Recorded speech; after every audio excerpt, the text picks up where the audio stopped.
চাওক যেটো ওয়াকাফ আইন আনিছে চৰকাৰে এই আইনৰ বিৰোধিতা ভাৰতবৰ্ষৰ প্ৰতিজন মুছলমানে কৰিছে আৰু তাৰ কাৰণ এটাই যে যি সম্পত্তি ওয়াকাফৰ সম্পত্তি এই সম্পত্তিসমূহ হৈছে মুছলমানৰ পূৰ্বপুৰুষে দান দিয়া সম্পত্তি গতিকে এইখিনি মুছলমানৰ সম্পত্তি চৰকাৰে যেহেতু মুছলমানৰ স্বাৰ্থত এই আইনখন আনা বুলি কৈছে যদি মুছলমানৰ স্বাৰ্থত এই আইনখন আনিলে হয় তেতিয়াহ'লে আজি মুছলমানে ৰাজপথত আন্দোলন নকৰিলে হয় এতিয়ালৈকে মহামান্য উচ্চতম ন্যায়ালয়ত আজিলৈকে ৭৫টা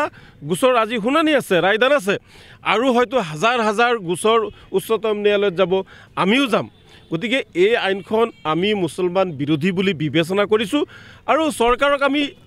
নিবেদন কৰিছোঁ আৰু মহামান্য ৰাষ্ট্ৰপতিক আমি অনুৰোধ জনাইছোঁ আমি কাইলৈৰ পৰা ভাৰতবৰ্ষৰ মুছলমানৰ লগতে আমাৰ অসমৰ প্ৰতিটো দল সংগঠন মছজিদ মাদ্ৰাছা কমিটি কবৰস্থান কমিটিক আমি অনুৰোধ জনাম যে সকলোৱে মহামান্য ৰাষ্ট্ৰপতি আৰু দেশৰ প্ৰধানমন্ত্ৰীলৈ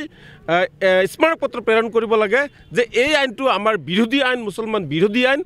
আৰু এই আইনটো আপোনালোকে বাতিল কৰিব লাগে চাওক ভাৰতবৰ্ষ এখন গণতান্ত্ৰিক গণৰাষ্ট্ৰ হয় ধৰ্মনিৰপেক্ষ ৰাষ্ট্ৰ হয় ধৰ্মনিৰপেক্ষ ৰাষ্ট্ৰত সকলোৰে আন্দোলন কৰাৰ অধিকাৰ আছে সকলোৰে নিজৰ ন্যায় আৰু স্বাৰ্থ বিচৰাৰ অধিকাৰ আছে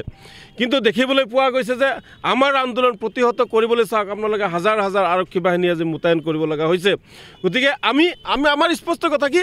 আমি আন্দোলন কৰিম গণতান্ত্ৰিক আন্দোলন কৰিম কিন্তু আমি কাৰো সম্পত্তি ধ্বংস নকৰোঁ কাৰণ চৰকাৰী সম্পত্তি মানে আমাৰ সম্পত্তি ৰাজহুৱা সম্পত্তি আমাৰ সম্পত্তি আমি চৰকাৰৰ বা আমাৰ সা সম্পত্তিৰ ক্ষতি হোৱাকৈ আমি কোনো দিন আন্দোলন নকৰোঁ কিন্তু যেহেতু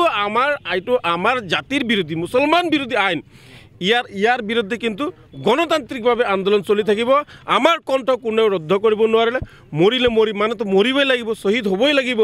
গতিকে চৰকাৰৰ যিটো ইচ্ছা আছিল যে এই সম্পত্তিসমূহ এটা বনিয়া গোষ্ঠীক গতাই দিব মুকেশ আম্বানী নীতেশ আম্বানী এইসকলক গতাই দি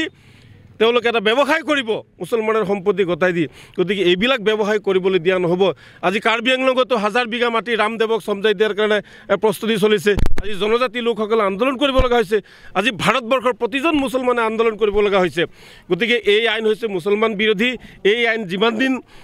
মানে বাতিল নহ'ব যেতিয়ালৈকে আমাৰ আন্দোলন চলি থাকিব